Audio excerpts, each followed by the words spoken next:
Bonjour, cette vidéo est un exemple de comment retrouver l'adresse IP perdue d'un FQ2 à l'aide du logiciel Touchfinder PC Tour. Donc, j'ai présentement un FQ2 de connecté que je ne connais pas l'adresse présentement. Donc, je lance le logiciel Touchfinder. Je vais dans la section Connect to Sensor.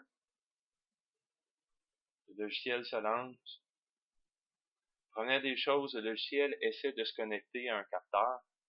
Donc, on voit ici, il essaie, et présentement, il ne trouve pas de capteur, même si je suis physiquement connecté.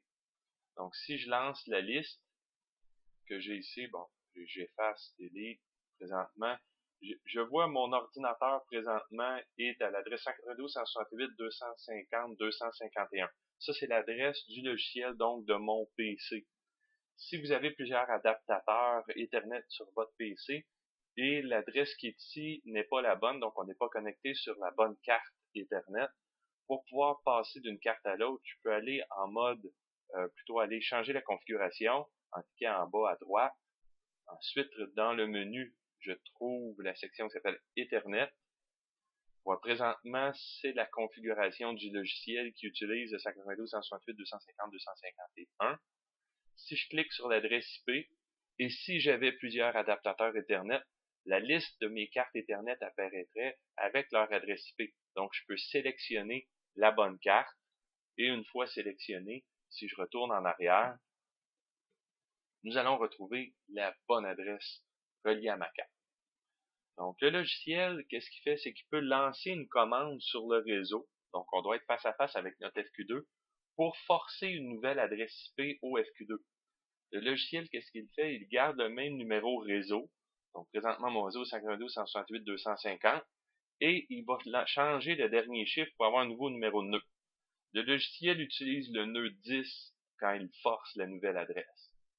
Donc, une fois la procédure faite, mon capteur FQ2 sera à l'adresse 192.168.250.10.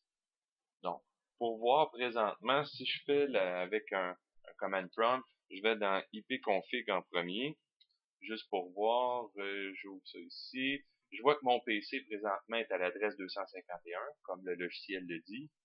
Et si je fais un ping de 192.168.250.10, je ne trouve pas personne. Donc, mon capteur est présentement pas à cette adresse et je dois forcer la nouvelle.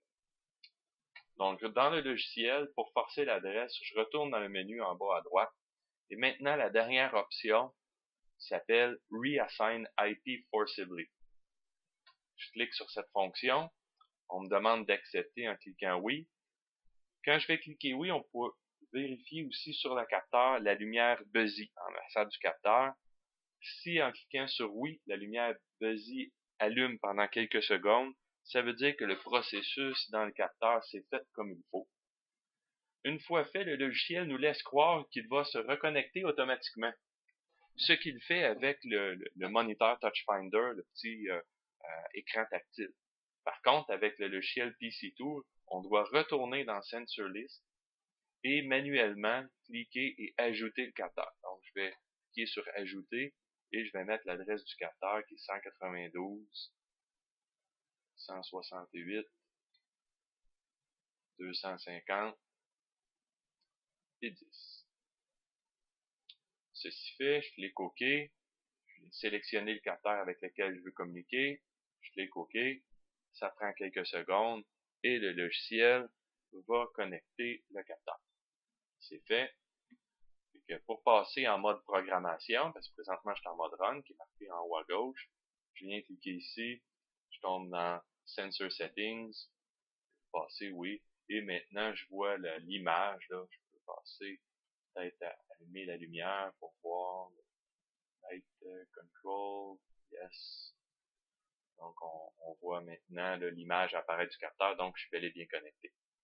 Donc j'espère que cette vidéo va vous aider. Si vous avez des questions, contactez-moi sur OneBiz.